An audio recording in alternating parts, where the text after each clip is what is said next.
लोग के लिए एंट्री फ्री नमस्कार, रहता है। प्रणाम। हम सौम्या पोखरेल और आज मेरे साथ है चंदन चंचल जी। इनको तो सब लोग जानते ही होंगे, नहीं जानते तो आप जान लीजिए। आपका जो हिट सॉन्ग है वो सुना दीजिए। नमस्ते, प्रणाम। और ये तरीके आप सब नेपाल में ट्रेंड करेंगे 4 नंबर पे। वो गाना कैसे रहे आप सबके बीच रहे कैसे?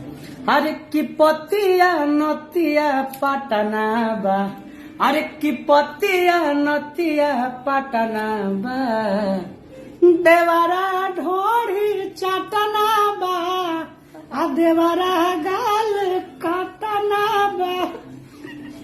अरे की घर में घटत घटना बा, आ घरवा में घटत घटना बा, देवरा गाल काटना बा, क्या बात। आ देवरा ढोरी चटना।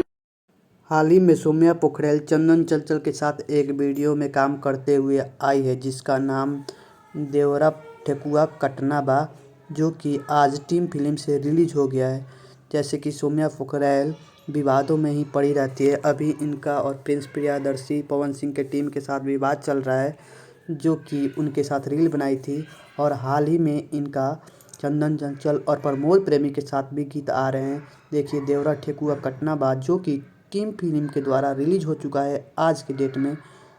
तो आप लोग देखिए और सपोर्ट कीजिए और हमारे चैनल को सब्सक्राइब कीजिए।